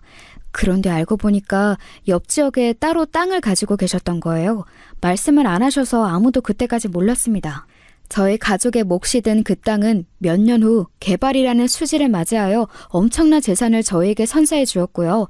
이게 대체 어떻게 된 일인가 싶어서 저희 가족은 어리둥절했었네요. 항상 시골 밥상을 차려 먹었던 저희 가족이었는데 엄청난 거금이 들어온 이후로 처음 족발을 사왔습니다. 그때 소주 한 병을 다 비우신 친정엄마께서 눈물과 함께 고백하셨던 거예요. 사실 옛날에 죽으려고 했다고요. 이 시골 동네에 죽으러 내려올 생각이었다고 말입니다. 저는 애써 담담하게 들었으나 옆에서 친정아버지는 미안하다며 우셨고 제 남동생도 울었습니다. 제가 울지 못한 건 지난 세월 꿋꿋하게 지켜온 장녀의 위치 때문이었던 것 같아요. 남다른 책임감이 요구되었거든요. 친정부모님은 쉴 새 없이 일을 하셨고 그에 따라 집안일을 도맡아 하고 남동생을 챙기며 돌보는 건 제 몫이 되었습니다. 남동생이 엇나가면 그건 제 책임이라 생각했기에 늘 애쓰며 살았던 것 같아요. 저는 심지어 남동생이 학교에 선생님과 면담하러 부모님 대신에 제가 간 적도 있었습니다. 그 정도로 친정 부모님께서는 농사일에 매진을 하고 계셨어요. 땅이 생기고 어마어마한 수지를 맞을 거라는 미래를 아셨어도 그리 열심히 하셨을까. 저는 이렇게 호기심을 품은 적이 있었는데 지금은 확신합니다. 친정 부모님께서는 그런 미래를 아셨더라도 그 자결하는 태양 아래에서 땀을 흘려가며 매일같이 일을 하셨을 거라고요. 빚은 진작에 다 갚은 지 오래였고 저희 집은 품종을 고르는 것에 큰 운이 따라줘서 부자가 되었고 생각지도 못하게 생긴 땅이 수지를 맞는 바람에 더 큰 부자가 되었지만 친정 부모님께서는 겉으로는 결코 그러지 않으신 것처럼 구셨습니다. 저희 남매는 그런 친정 부모님을 이해했어요. 절친했던 지인에게 배신을 당하시고 수중에 돈이라는 걸 다 잃어보셨고 빚까지 생겨서 삶의 벼랑 끝에 내몰려 본 분들이셨기 때문에 남다르실 수밖에 없었던 것이죠. 또한 친정 부모님께서는 땀을 흘려서 돈을 버는 노동의 가치를 무척 숭고하게 여기시는 분들이었습니다. 저는 남동생의 학업까지 열심히 챙기는 와중에 운이 좋게도 성적을 잘 받아서 좋은 대학에 진학했습니다. 생각해보니까 제가 규칙적으로 바쁘게 지내서 가능했던 일 같아요. 밥 차리고 청소 빨래 다 하고 남동생이 혹시 학교에서 사고라도 치지 않았나 매일 점검하고 확인하고 모르는 수학 문제가 있다고 하면 제가 머리 싸매서 그거 알려주고 남동생을 공부에 흥미가 없는 아이였기 때문에 제가 그 흥미를 붙여주려고 애를 많이 썼었어요. 그러다 보니까 하도 규칙적인 생활에 갇혀서 저도 제 공부할 시간에는 정확히 공부를 했고 서울의 좋은 대학까지 진학을 했죠. 저를 보면서 남동생이 의욕을 불태우길 바란 것도 있었기에 너무 기뻤습니다. 남동생이 자기도 해내겠다면서 그때부터 자습하는 습관을 들였거든요. 제가 서울로 가게 되었을 때 친정 부모님께서는 아주 의외의 말씀을 해주셨어요. 저보고 앞으로 계속 서울에서 살라고 하셨습니다. 존재 자체로도 고맙고 든든하고 힘이 되고 또 미안한 우리 딸아. 내가 아주 가장 역할을 못하는 가장이어서 너무나도 면목이 없었던 순간들이 많구나. 네가 고생이 많았다. 우리 가족 가장 힘들었을 때 그 어렸던 네가 동생까지 챙기면서 묵묵하게 견뎌준 것만으로도 눈물이 났는데 어느새 성인이 되었구나. 앞으로는 서울에서 너만의 인생을 마음껏 펼쳐봐라. 그래, 나도 네 아버지하고 생각이 같아. 너는 우리가 보기에 여기 생활이 맞지 않고 서울처럼 활발하고 시끄럽지만 수많은 기회와 선택이 기다리고 있는 도시 생활이 더 맞아 보여. 혹여나 효도하겠다고 나중에 좋은 기회 차버리고 집에 내려오겠다고 할까봐 걱정이 돼서 우리가 미리 당부하는 거야. 우리가 앞으로 체력 관리 든든하게 하면서 나중에 태어날 손주들이 다 자라서 결혼하는 그날까지 버텨볼 거니까 너는 여기 일은 아무 걱정 말고 너 하고 싶은 공부, 너 가고 싶은 직장, 네가 만나고 싶은 남자 이런 거 다 이루면서 살아. 우리가 뒤에서 받쳐줄 테니까. 알았지? 우리 딸? 저는 두 분께서 이렇게나 살가운 분들이셨나 싶은 마음에 그때는 좀 얼떨떨했던 것 같아요. 제가 집에서 동분서주하면서 노력해온 것들 솔직히 친정 부모님께서 모르시는 줄 알았어요. 그런데 다 알고 계셨더라고요. 성인이 된 딸을 위해 앞으로 어떤 지원이든 해주겠다고 말씀하신 든든한 부모님을 둬서 행복했습니다. 그리고 정말 부끄럽게도 그날에서야 저는 유심히 친정 부모님의 모습을 들여다보았어요. 그때 알았죠. 친정 부모님께서 또래의 다른 분들보다 최소 10살 정도씩은 나이가 들어 보이시는 것을 말입니다. 아직 그러실 나이도 아닌 것 같은데 왜 그렇게 흰머리는 나셨던지. 그동안 친정아버지의 머리는 원래 친정엄마께서 손수 잘라주신 것도 깨달았습니다. 그리고 친정엄마께서는 가끔 외지에서 시골에 봉사활동을 오면 그때 미용봉사를 받아 머리를 손질하셨고요. 아무리 시골이라지만 유행과는 한참 먼 두 분의 옷들도 그렇고 친정 부모님께서는 지난 세월 조금의 사치도 하지 않으셨죠. 미용실 가는 돈도 아까워하셨으니까요. 저는 그런 두 분의 모습을 가만히 오랫동안 제 눈에 담았습니다. 친정엄마께서는 당신의 외삼촌께서 돌아가시기 전에 그 댁에 걸어두셨던 가온 액자를 저희 집으로 가져오셨었는데요. 거기에는 정직, 겸손, 절제가 적혀 있었습니다. 저는 친정 부모님의 모습을 본받아 두 분이 유지를 받들 듯 지키시고 있는 그 가온을 저 또한 지키기로 하였어요. 누나로서 동생에게 늘 모범을 보여왔으니 제가 사치하지 않고 소탈하게 잘 살면 남동생도 따라할 거라고 믿었고요. 저는 서울에서 열심히 공부하며 살았습니다. 눈꽃 뜰 새도 없이 바쁘게 아르바이트 생활도 해보았고 친구들과 용돈을 모은 걸로 일본 여행도 떠나보았어요. 말 그대로 새로운 인생이 저에게 펼쳐졌음을 알았습니다. 제가 개척하는 저만의 인생 그림 너무 즐겁다는 생각이 들었고 제 자신을 믿으며 앞으로 나아가다 보니 목표로 삼았던 직장에도 들어갈 수 있었네요. 제가 서울에 계속 눌러 살기를 바라셨던 친정 부모님의 염원이 강하게 닿기라도 한 것인지 시간이 흘렀을 때 저는 도시 남자와 결혼을 했습니다. 그리고 어느 드라마 제목에서 묘사를 했듯이 남편 하나와 결혼을 했을 뿐인데 시댁이 넝쿨째 저에게 굴러 들어왔습니다. 아주 고고하게 구는 시댁 식구들이었죠. 아무래도 제가 시골 출신이라고 하니까 다들 저를 얕잡아 보는 분위기였습니다. 대학 잘 나오고 직장 잘 잡았고 그랬기에 망정이지. 아니었으면 언감생신 우리 아들하고는 급이 안 맞아서 만나지도 못했어. 우리 엄마 말이 맞아. 올케, 솔직히 내 동생보다 올케가 한참 수준 떨어지는 거 알지? 나는 누나로서 좋은 가슴이 아프네. 올케가 앞으로 노력 많이 해줬으면 좋겠어. 차이나는 수준을 채우려면 노력이 필요한 거잖아. 결혼하고 얼마 안 되었을 때 이때가 사실 가장 정신이 없기도 하고 설레기도 하고 그렇잖아요. 그런데 저에게 시어머니와 시누이가 차례로 멋진 발언을 해주셔서 덕분에 제 어이가 상실되었답니다. 시아버지께서도 저를 썩 탐탁스레 여기지 않아 하셨지만 사내대장부의 길을 함부로 꺾어 놓는 거 아니라고 하시면서 남편이 워낙 저하고 결혼을 하고 싶어하니 그 뜻을 따라주겠다고 하시며 저를 허락해 주셨었죠. 남편이 완강해서 시어머니께서는 차마 이 결혼 별로인데 라는 속내를 못 밝히셨던 것 같아요. 그런데 제가 나중에 든 생각은 차라리 진작 그 속내를 밝혀주셨다면 제가 결혼하고 나서 뒤통수 얼얼해지는 일은 없었을 것 같더라고요. 저는 시어머니께서 원래 그렇게 미간이 살짝 찌푸려진 인상이고 한숨을 습관적으로 쉬시는 분인 줄로만 알았지 뭔가요? 그런데 제가 마음에 안 들어서 그러신 거였다는 것을 황당하게도 저는 결혼 후에 알아버린 겁니다. 제 친정이 전혀 어렵지 않는 집안이라는 것 정도는 시댁에서도 알았습니다. 그러나 굉장히 형편이 넉넉한 집안이라는 것까지는 알지 못했어요. 결혼 과정이 얼렁뚱땅 흘러버리는 바람에 제가 굳이 공개할 이유를 찾지 못했고 제가 일구어낸 저의 결과물인 재산이 아니니까 자랑스레 떠드는 것은 말도 안 된다고 생각했기도 했었어요. 제가 저희 부모님의 자식이라서 생각하는 게 비슷했나 봐요. 안 떠벌리고 조용조용히 있었네요. 비상금은 없는 돈이라고 생각해야 편하다는 말처럼 저는 친정의 그 재산, 저와 크게 상관없는 것이라고만 여겼습니다.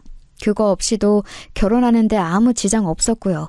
남편하고 둘이 취향 같은 게 서로 잘 맞아서 아기자기한 신축 빌라에서 반전세 2년 계약으로 우선 결혼 생활을 시작하는 것도 의견이 일치했고 간단한 살림만 우선 놓고 살자는 것도 손발이 척척 맞았습니다. 여러분 혹시 피규어가 뭔지 아시나요? 모르시는 분은 인터넷까지 갈 것 없이 유튜브에 검색만 해보셔도 뭔지 바로 아실 거예요. 남편의 유일한 취미는 피규어 수집이었습니다. 그 작디 작은 게 어찌나 비싸던지 남편은 작지만 사치스러운 취미 그것 하나만 충족되면 다른 것은 허접해도 상관없다고 여기는 남자였어요. 그래서 저와 아기자기한 시작을 할 수 있었던 것 같아요. 남편의 누나의 시누이는 그런 저희 부부를 약간 비웃었습니다. 아휴, 내가 대학생 때 친구하고 자취했던 집이 딱 그 수준이었는데 두 사람 너무 동네 위치만 따진 거 아니야? 집이 멋지지가 않잖아. 사람들 데려와서 구경도 시켜주고 자랑도 하고 좀 그래야 재미가 있는 건데. 신혼집이 너무 격떨어져서 웃기기도 하고 안타깝기도 하고. 나는 아무튼 좀 그래. 객관적으로 그 신혼집 절대로 격떨어지지 않았어요. 끝내주는 위치 최상급인 건물의 상태, 주변의 시설들도 아주 좋았고요. 그러니까 신우이는 그냥 저희 부부를 비꾸면서 내가 더 잘났다고 자랑질을 하고 싶은 것에 지나지 않았죠. 나이 들어서 유치한 싸움을 하지 않게 됐지만 잘할 때는 자기 누나와 치고받고 싸운 적까지 있다는 것을 고백한 남편은 신우이의 비꼬는 인사에 무시로 나가겠다고 하였고, 신혼부부의 금수를 자랑하기 위해서 저 역시 남편과 똑같이 커플로 행동하기로 했어요. 신우이가 너희 부부보다 우리 부부가 더 잘 산다고 오스대는 것에 계속 무시로 일관했습니다. 그랬더니 슬슬 약이 올라하더라고요. 시어머니께서 딸보다는 아들을 기본적으로 아끼시는 분인지라 그런 분께 자기 동생 욕은 못하겠으니 제 욕을 해댔습니다. 가뜩이나 저를 마음에 안 들하고 계셨던 시어머니께서는 옳다구나 판버려보자 하시면서 그때부터 가열차게 저를 눈엣 가시로 여기셨습니다. 저만 아니었으면 당신의 아들이 강남에 친정을 둔 여자와 결혼해서 폼나게 살았을지도 모른다고 여기시는 듯 했어요. 아휴, 어디 경기도 시골도 아니고 경상도에서도 깡시골인 동네가 웬 말이니? 우리 집은 시골과 연을 두는 건 반길 일이 없는 집이야. 농작물이고 뭐고 죄다 마트에서 사다 먹는데 무슨 콩고물 떨어지는 걸 기대하겠어? 지저분하게 시골 농작물이라도 받을 생각을 하니까 소름이 돋으려고 하네. 아휴, 마트에서 사다 먹는 게 깔끔하고 좋아. 시어머니께서 그런 혼잣말을 크게 제 옆에서 하셨을 때 저는 하마터면 어머님 누가 여쭤봤나요?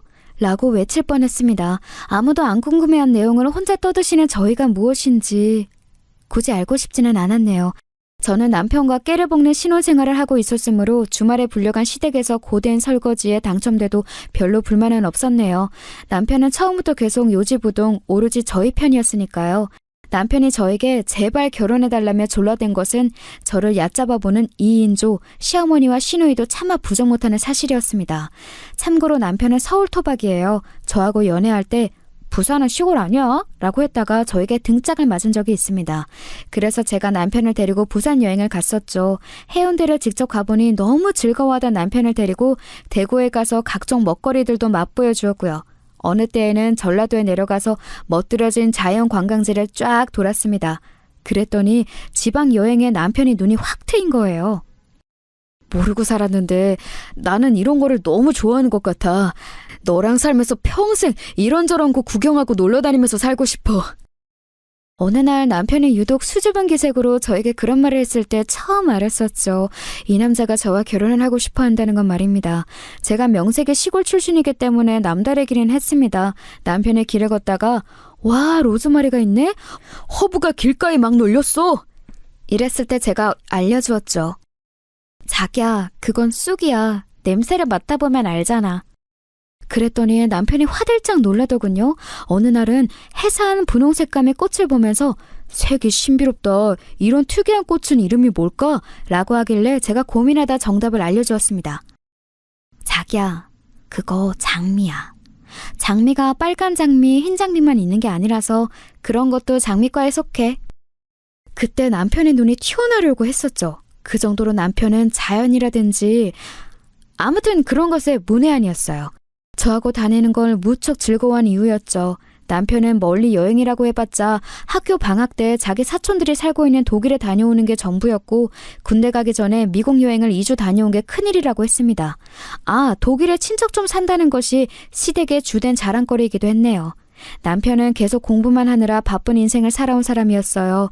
집안의 기대에 압박을 너무 많이 받아온 거였죠. 학교와 학원만 오가면서 학창시절을 다 보냈고 대학교 때는 좋은 직장을 목표로 하느라 정신이 없었고요.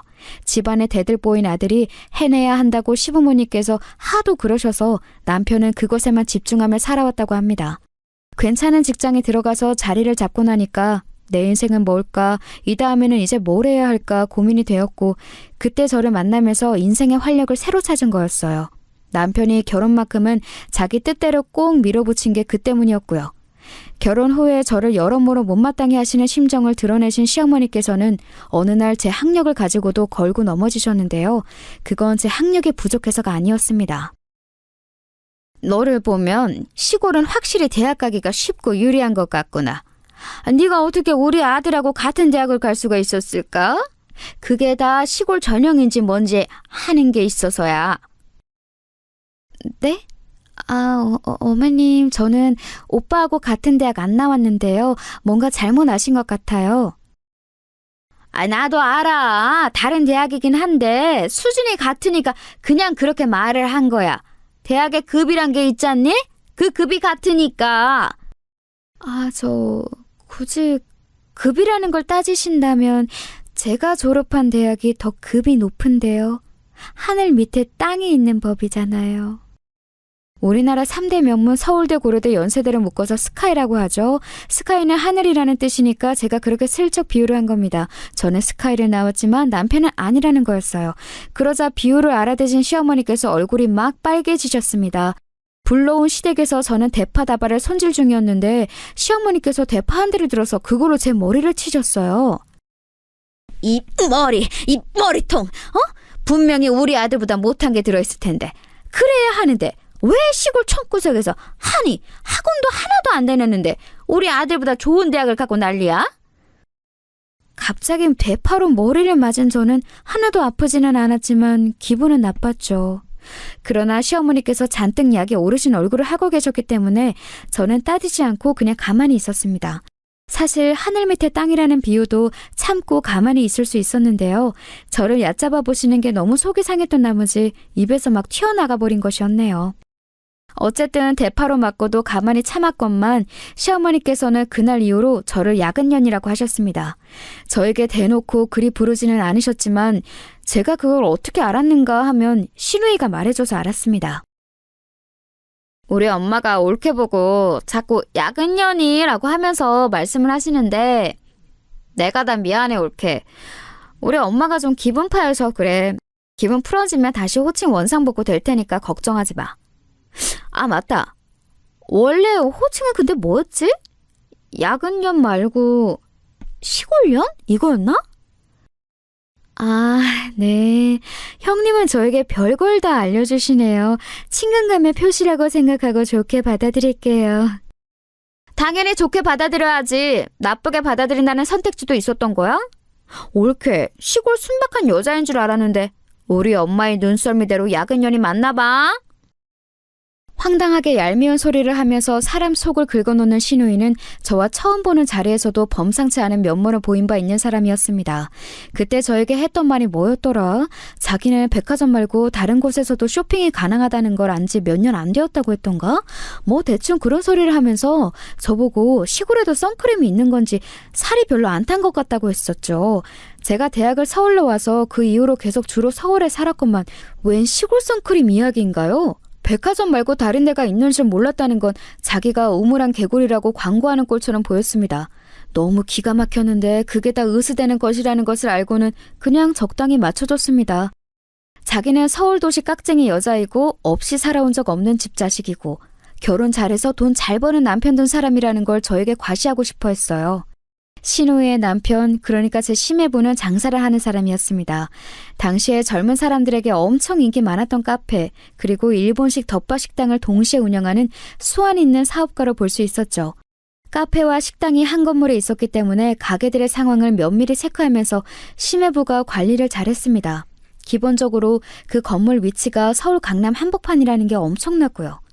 사위 잘 두었다고 시부모님께서 어깨에 힘이 들어가 계셨음은 뻔한 일이었습니다. 네가 광고하는 것 같아서 새삼 알려주는 건데 내가 바로 강남에서 잘 나가는 사업장을 둔 성공한 젊은 사업가의 장모 되는 사람이야. 너는 이런 의미가 대관절 뭔지는 알겠니? 네? 좋은 의미 아닐까요? 저도 덕분에 가서 덮밥 먹어보고 카페 음료도 마셔봤는데요. 맛도 훌륭하지만 인테리어를 감각적으로 잘 해놔서 인기가 많은 것 같았어요. 센스가 대단한 가게들이었습니다. 저희 동네에도 그런 거 생기면 좋겠다 싶더라고요. 그 동네에 생겨봤자 뭘 하겠어? 강남이니까 대단해 보이고 그렇게 손님이 바글바글한 거야. 바로 강남이니까. 아이고 이 시골 촌거사. 하여간 얘는 자기가 얼마나 대단한 집안에 시집을 온 건지도 전혀 자각이 없어요, 자각이. 시어머니께서는 직장 잘 잡은 사람 위에 강남에서 성공한 사람이 있고 더 그 위에는 강남에 건물이 있는 사람이 있다고 했습니다. 모름지기 강남에 집이 있고 건물이 있는 것보다 후련하게 속편한 인생은 없다고도 하셨죠. 그런 야욕을 가지고 살아가야 하는 법인데 저를 보면 한가한 시골 풍경이나 그려지는 것 같아서 속이 답답하다는 말씀도 하셨던 것 같네요. 자기를 싫어하는 사람 앞에서 주눅들지 않기란 어려운 법이었어요. 게다가 저는 며느리 입장이었으니 왠지 시댁에 미운 털부터 박힌 채로 결혼 생활을 했음이 실감이 나서 약간은 주눅이 들고 말았습니다. 지방에 본가를 두고 대학이나 직장 때문에 서울에 올라왔다가 눌러 사는 사람이 얼마나 많은데 왜 저만 그렇게 시골 사람이라고 폄하시면서 못마땅해 하시는 건지 너무 속이 상하기도 했어요. 남편은 시골이든 뭐든 다 좋아라고 하는 사람이었기에 혹시 시어머니께서도 속으로는 시골을 너무 좋아하시지만 뼛속까지 도시 여자인 척 하시려고 일부러 그러시는 걸 수도 있다는 생각이 잠시 들었습니다. 그래서 저는 주말을 이용해 집에 내려가 있다는 남동생에게 부탁해서 예쁜 시골집의 전형인 저희 친정집의 전경과 그 일대의 풍경 사진들을 찍어서 보내달라고 그랬어요. 그리고 남편에게 멋진 사진을 추려달라고 한 뒤 그걸 시어머니께 보여드렸습니다. 어머님, 결혼식 전에 영상으로만 제 친정집을 보셨었죠? 제가 사진을 가지고 와봤어요. 이렇게 보시는 게 더 좋을 것 같아서요. 마을 풍경이 정말 고즈넉하고 예쁘죠? 사진 작가들도 종종 와서 작업을 하고 갈 정도예요. 아, 바로 여기 마당에 화분 쫙 있는 집이 제 친정집이에요. 모퉁이에 나온 이건 뭐야? 지저분한 덩어리가 설마 항아리는 아니겠지? 와, 금방 알아보시네요. 맞아요. 이것들은 항아리예요. 좀 특이하게 생겼지만 그만큼 아주 귀중한 거라고 해요. 별게 다 귀중하다고 하네. 이건 무슨 고려시대 유적이라도 된다니? 아유, 그래도 귀한 것이라고 해서 마당 구석에 잘 모셔놓은 걸 보니 네 집안이 아주 그런 걸 안 따지는 건 아닌 듯해서 다행이구나. 아, 그런데 이거요. 그냥 모셔놓은 건 아니고요. 안에 뭐가 들었어요. 저희 친정엄마께서 직접 장을 담그신 것도 있고 솜씨 좋으신 이웃분께서 담그신 걸 얻어다가 보관해 놓은 것도 있어요. 그래서 요리하실 때 어떤 음식이든 꼭 여기 항아리 앞에 오셔서 맛나게 익은 장을 퍼가신답니다. 이상한 일이었어요. 드라마 같은 곳에서 보면 여자 주인공이 해맑게 이런 소리를 하면 상대가 무조건 흐뭇한 미소를 지어주는데 그러면서 여자 주인공에게 마음을 슬쩍 열어버리던데 그건 허구여서 그랬던 걸까요? 저는 그 이전보다 훨씬 싸늘하게 식은 시어머니의 눈초리를 받고서 조용히 고개를 떨고야 했습니다. 사진들을 착소리가 나게 시댁의 테이블 위로 던지신 시어머니께서 그러셨어요. 소위 손맛이라고 하는 시골 음식들을 안 좋아하신다고요. 이렇게 장 담가서 요리하는 것 또한 비위생적이기 짝이 없다고 하셨습니다.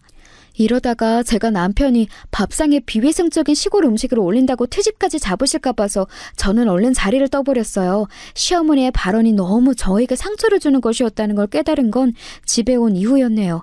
왠지 기분이 가라앉아서 그다음부터는 시어머니께 저도 굳이 용을 써가면서 활발한 척을 하지 않았습니다. 떡줄 사람은 생각도 안 하는데 저 혼자 헛짓거리를 한 것 같아서였죠. 그러던 어느 날 친정엄마와 통화를 하고 있었는데요. 제 남동생이 그때는 아직 제 올케하고 결혼을 하기 전이었는데 마침 저희 친정 부모님 댁으로 찾아가 인사를 드린 시기였습니다.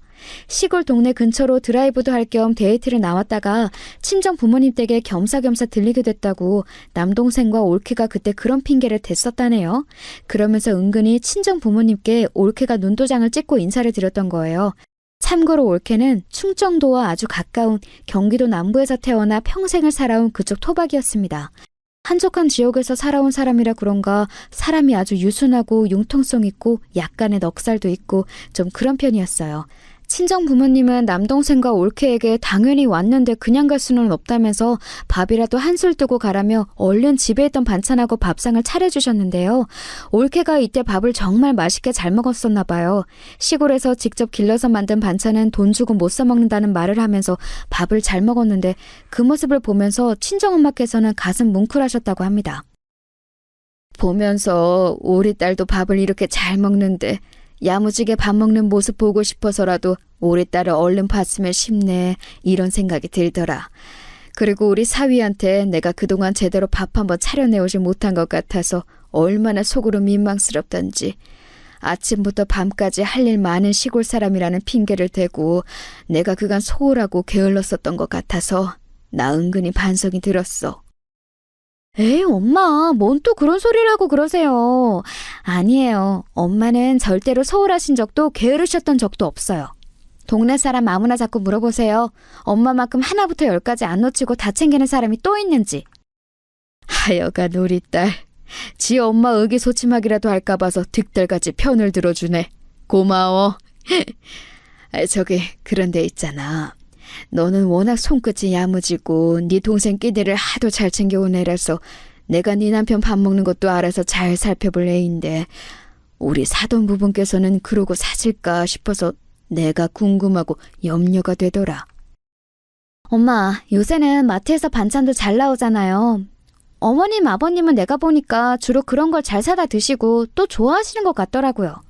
양파, 감자, 마늘 이런 건 집에 늘 안 떨어지게 놓고 사셔서 기본적인 건 다 하시지만 하는데 손이 많이 가는 메뉴라든가 이런 건 종종 사드세요.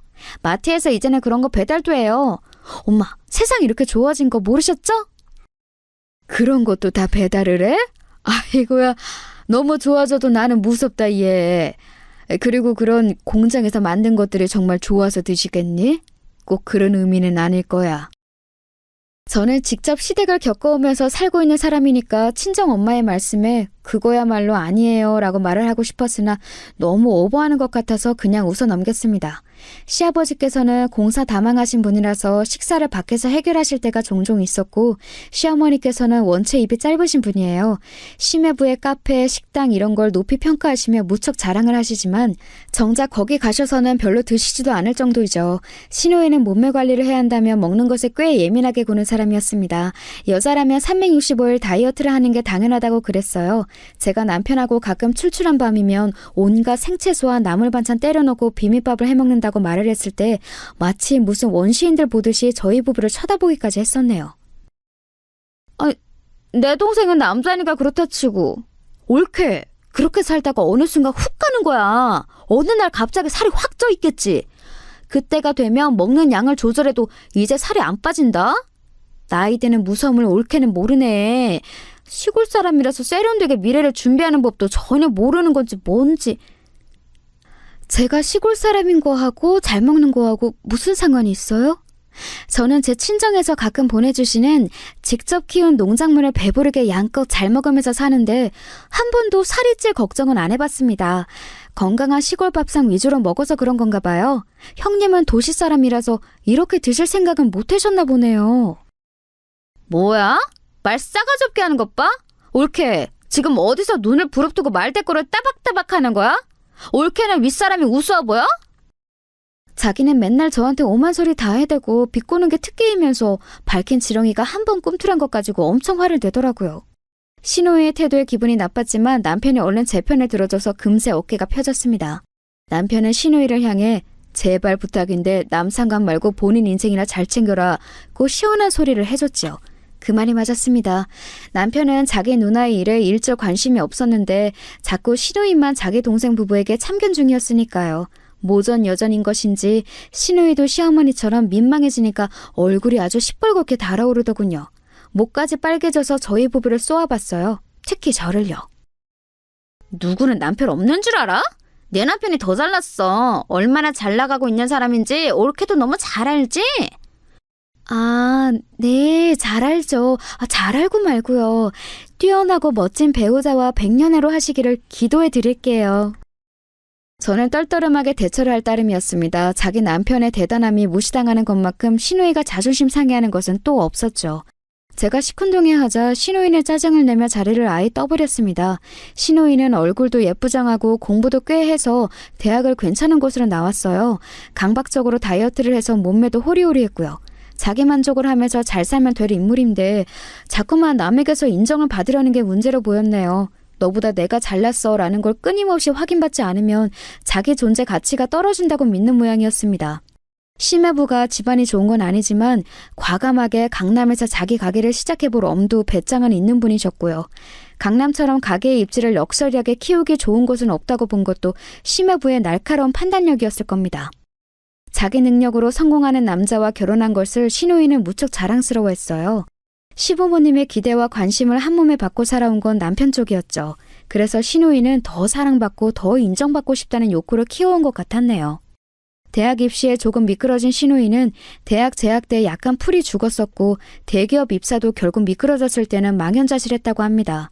사실 객관적으로 너무 좋은 대학, 너무 좋은 직장을 잡은 것이었지만 시누이는 그렇게 보지 않았나 봐요. 자기 동생보다 월등한 결과를 내야 한다는 강박이 있었으니 말입니다. 그런 시누이가 강남에 떡하니 자기 가게 차려서 젊은 사람들 사이에서 인기를 얻고 있는 사업장의 주인과 결혼을 하였으니 입이 찢어질 수밖에 없었나 봐요. 결혼한 이후로 시부모님께서 전에 없이 시누이에게 흐뭇한 미소를 지어주시면서 크게 인정하는 자식이라고 축켜 세워주셨다고 하니까요. 그런데 마침 자기 동생은 웬 깡촌 시골의 친정이라는 여자하고 결혼해서 간소하게 짝이 없는 실혼 생활을 시작하니까 속이 아주 고소하지 않았겠어요? 그러면서도 시어머니께서 저를 못마땅해 하시니 거기에 동조를 하면서 더 잘 나갈 수 있었던 내 동생을 망친 주범이라고 저를 여기는 그런 이중적인 마음을 가졌습니다. 가족에 한해서는 한 가지 감정만 가질 수 없는 법이니까요. 아무튼 이 복잡 미묘한 두 모녀 때문에 제가 항상 심란한 것 같다고 생각을 하던 참이었습니다. 친정엄마께서 생각지도 못한 행동을 하셨어요.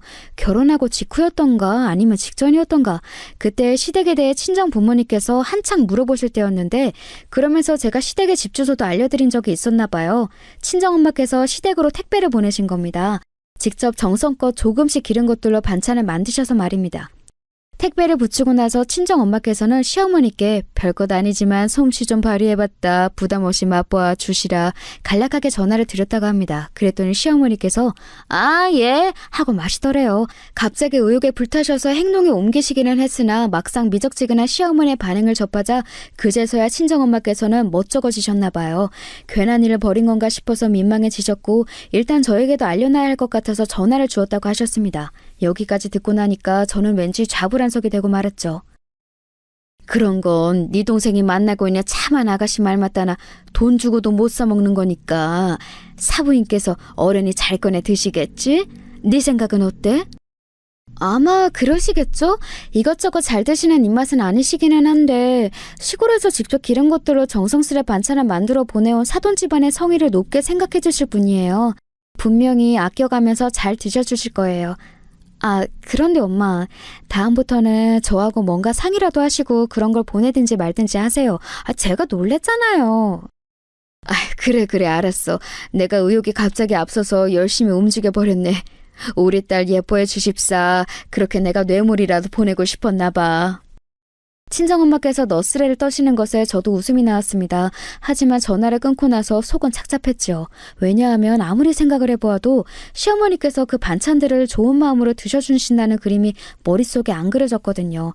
제가 너무 시어머니를 악마처럼 바라보고 있는 편협한 며느리인가 싶어서 스스로 약간 괴롭기까지 했습니다.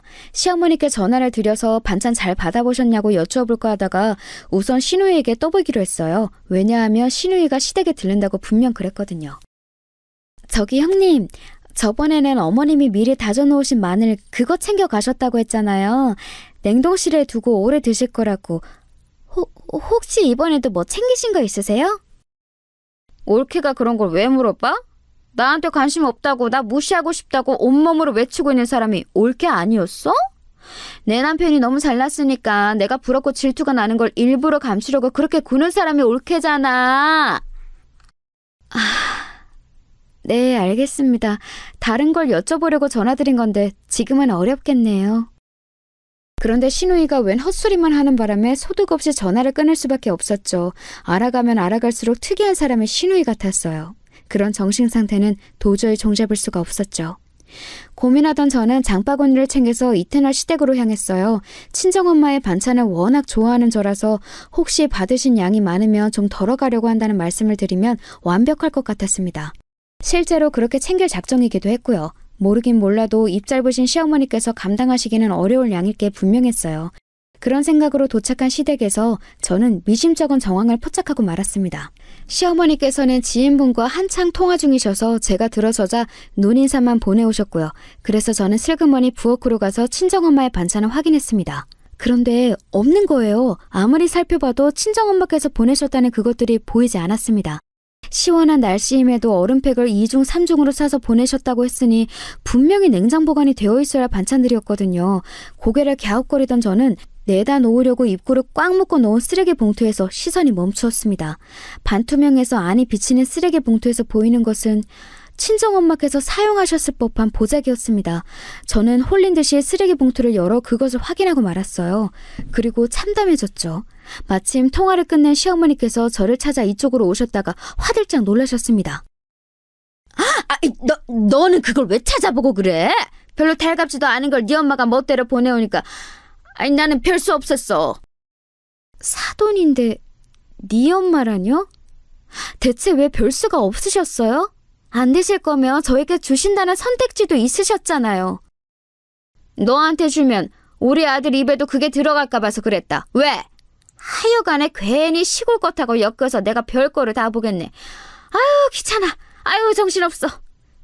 시어머니께서 그렇게 외치시며 안방으로 들어가 버리셨어요. 저는 고스란히 쓰레기로 버려진 친정엄마의 반찬들을 보고 눈물을 흘렸습니다. 속상하다는 말로는 표현이 부족했어요. 버려진 그거 다 챙겨서 제가 집으로 가서 온 다음에 직접 버렸어요. 그래야 할 것 같았습니다. 제가 울적해 있으니까 남편이 눈치를 보면서 무슨 일이냐고 물었는데 대답하기도 싫었어요. 생각의 정리도 좀 필요했고요. 그런데 이튿날 친정엄마께 연락이 왔습니다. 알고 보니까 남편이 친정엄마께 여느 때처럼 안부 전화를 드리다가 제 얘기를 한 거예요. 표정이 너무 안 좋고 정황상 자기 집에 갔다 온 것 같고 웬 음식물 쓰레기 같은 걸 한 움큼 버리고 오더니 한숨을 쉬고 이런 식으로 남편이 다 떠들어 버렸는데 친정엄마께서는 단박에 감을 잡으신 겁니다. 무슨 일이 있었던 건지 말이에요. 택배 새로 보냈다. 아무래도 양이 사돈 내외 두 분이 드시기에는 많은 것 같으니까 네가 들러서 좀 받아가든지 그렇게 해. 제가 그 소리를 듣고 얼마나 놀랐던지 몰라요. 아니 대체 왜 또 이를 버리신 건지. 우체국 당일 택배라서 저녁에 시댁으로 도착한다는 건 알고 저는 퇴근을 시댁으로 했습니다. 친정엄마의 반찬을 챙기려는 마음도 있었고 단판을 지으려는 심산도 있었어요. 무례를 제대로 따질 작정이었죠. 시댁에 가니까 마침 시누이도 와 있더라고요. 그런데 시어머니와 시누이 둘 다 넋이 나간 얼굴로 부엌 식탁을 둘러싸고 서 있었습니다. 식탁에 친정엄마께서 보내신 택배가 풀어져 있는 것을 보고 제가 얼른 놀라서 다가갔죠. 시누이가 저를 먼저 발견했어요. 올케? 마침 잘 왔어. 설명 좀 해줘. 이게 어떻게 된 일이야? 시골 택배가 왔길래 피식 웃으면서 열어봤다가 이상한 걸 발견했어. 사부인이 뭔가 이상한 걸 보내셨는데 네가 설명해줬으면 싶구나. 이게 대체 뭐니? 아니 왜 우리 사위가 장사하고 있는 강남의 그 건물의 기념수건이 보자기 대신에 들어있는 거야? 동봉되어 있는 이 서류는 뭐고? 사부인께서 그 건물의 소유지라고 되어 있는데 아니지? 이거 농간이지? 시어머니께서 거의 숨이 넘어가시려고 했습니다. 저는 그 순간 친정엄마께서 왜 택배를 다시 보내셨는지 알아차렸고 저도 모르게 씩 웃고 말았네요. 그러자 두 모녀의 안색이 이제는 아예 창백해졌습니다. 늘 빨갛게 달아오르는 것만 보다가 핏기 가시는 모습을 보니까 색다르더군요. 맞아요. 저희 엄마가 마침 그 건물 주인이세요. 제가 명쾌하게 답을 드리자 시어머니께서는 다리에 힘이 풀려 주저앉으셨어요. 시누이는 말도 안 된다며 현실을 부정했죠. 그래서 제가 알려주었어요. 애초에 저는 남편하고 그 건물에서 만났다는 사실을 말합니다. 남편은 심여부의 가게를 구경하러 들른 참이었고 저는 친정엄마의 건물을 보려고 갔다가 눈이 맞았던 것이었거든요.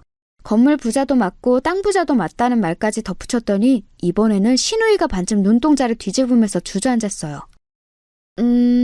저희 친정은 한두 푼에 그렇게 연연하는 집이 아니어서요. 몇 달 공실로 둬도 상관없으니까 계약 끝나는 대로 지금 장사하고 있는 집을 쫓아내도 돼요. 사실 세를 더 낼 테니까 들어오고 싶다는 사람은 널렸기도 하고요. 옳게! 그게 무슨 소리야? 에이, 안 될 소리지. 그럼 쫓겨나는 사람은 죽으라는 소리야? 아니지. 내가 이럴 때가 아니구나. 옳게. 내가 그동안 올케한테 너무 모질었지? 미안해. 내가 나쁜 마음에서 그런 건 아니었어. 신우이가 혼이 쏙 빠진 얼굴로 정신없이 떠들었습니다. 자존심이고 뭐고 지금은 굽혀야 될 때라고 판단했던가 봐요. 시어머니께서는 입만 뻐끔거리시며 저를 멍하게 올려다보셨어요. 완전히 정신이 붕괴되신 듯 보여서 저는 그냥 친정엄마의 반찬을 챙겨다가 꾸벅 인사를 드리고 나왔습니다. 그러자 신우이가 맨발로 저를 따라 나왔어요. 배웅도 안 받고 그냥 가냐면서 아주 혼비백산으로 저에게 인사를 해댔습니다. 저는 씁쓸한 웃음으로 대꾸를 해주고 집으로 갔죠. 남편에게 있었던 일을 다 말해주었고요. 남편은 다른 것보다도 제가 그동안 소가리를 하면서 상처를 받아온 게 속상하다고 하면서 그 부분에만 초점을 맞췄습니다. 그때 생각했네요. 어찌됐든 이 남자와 결혼하기는 잘했다고 말입니다. 친정 엄마께도 상황을 보고 드렸고 감사하다고 사랑한다는 인사 또한 빼먹지 않았네요. 일확천금 생기자마자 서울에 건물 사두기를 잘했다고 하시면서 친정엄마께서는 2다리 쭉 뻗고 주무신다고 했어요. 저도 2다리 뻗고 잘 잤는데 다음날 한숨도 못 주무신 얼굴로 저를 찾아오신 시어머니께서 사과를 하셨습니다. 내가 미안하다. 진가를 알아보지 못하고 아둔하고도 어리석게 굴어서 면목이 없네. 부족한 시엄이 불쌍하게 여긴다는 마음으로 용서해주고 받아줄 수는 없을까? 남편이 이미 시어머니께 불같이 화를 낸 다음이었기 때문에 더더욱 안색이 좋지 못하셨죠. 저는 사람의 본성이라는 건 잘 안 바뀌기에 시어머니께서 저에게 진심으로 미안해서 이러신다고는 생각하지 않았어요. 하지만 제가 사랑하는 남편의 모친 되시는 분이고 새롭게 고부관계가 정립되었음을 알았기에 그 사과 받아들였습니다. 시어머니께서는 그 이후로 저하고 친하게 지내고 싶으신데 불쑥 다가가기에는 전에 자행하신 언행들이 있어서 몹시 망설여진다는 기색을 드러내시며 한동안 전전긍긍하면서 사셨어요. 신우이가 저에게 얼마나 딸랑거리며 아부를 떠는 사람으로 바뀌었는지는 설명이 필요하지 않을 정도네요. 어느 날은 술에 취해서 제 남편에게 결국 네가 이겼구나 라며 우는 소리를 해서 저를 당황시키기도 했답니다. 아무튼 지금 저는 애 2 낳고 키우느라 삭신이 쑤시는 엄마가 되었어요. 나날이 회춘을 하시는 건지 건강하셔서 감사한 친정 부모님과 저를 여전히 어렵게 생각하시면서 손주들을 열심히 봐주고자 하시는 시부모님 사이에서 아주 적당한 나날을 보내고 있답니다.